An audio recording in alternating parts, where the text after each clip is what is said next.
Got my trusty old 18-volt rigid, the brand new 18-volt Festool. Which one of these is better? Now before you guys start typing the comments, let's dive into this test.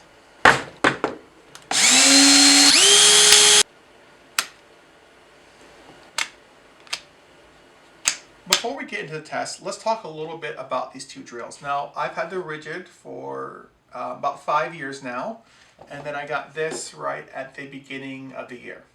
So, someone said to me in the comments that my tools don't look like they're used. Now, I can tell you, even though this has been dropped and there's a couple little small scuffs, I just take care of my equipment.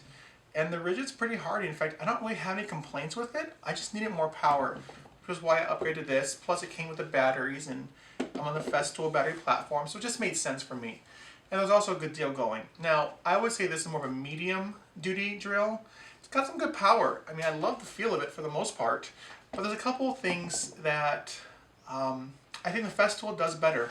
You know, for starters, it has this gearbox, which is really different. So you can go this way real quick. You can even go diagonal if you want to go real quick from 1 to 4. This, again, very simple. You know, simple settings. Now, there's an area that I never thought about in terms of how this may be better than this. And let me show you. This is the pocket hole jig. I'm sure you guys are familiar with it. You've seen it. It's been around for a long time. And I've had this about as long as I've had the rigid. And I'll tell you, there's definitely a difference when I use this drill compared to this drill. And that's the test. I want to see how these two compare using the pocket hole jig, because I've never tried them in close succession. That is to say, I've never, put the bit in, tried it, and then switched bits and tried it. This just seems to be better, but let's actually get a piece of wood in here and drill it out and see what happens. So as you can see here, hopefully, we've got some maple, some hard maple. I didn't want to use pine because I thought that would be too easy. So let's see how it does. We've got it set to 2, the rigid is. So let's see how it works.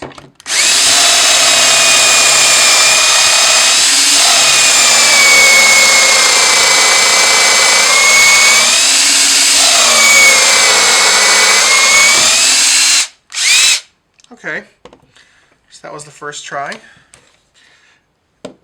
Now we're going to do the Festool. Again, we're going to set this to its highest RPM. We're going to see how that performs.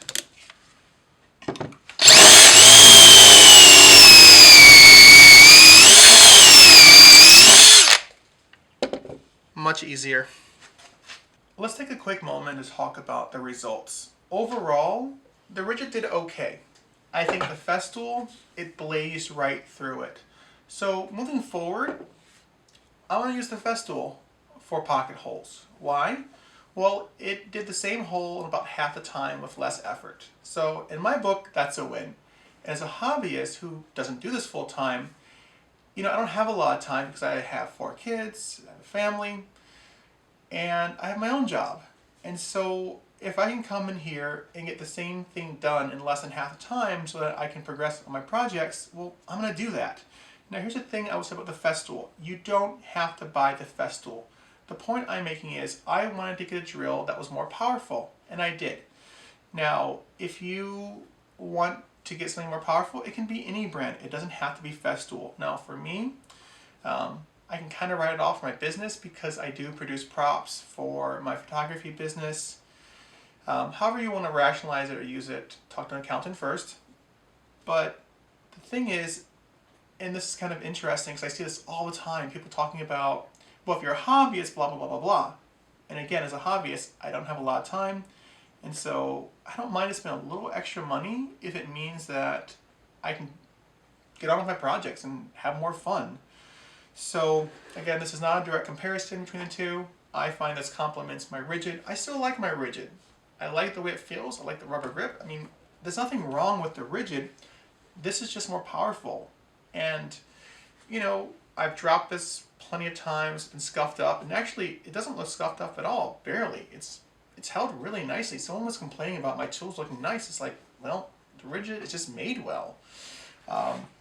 So if you like this video or have any questions or comments, please share them below. I really appreciate all of you who have subscribed and supported me with this.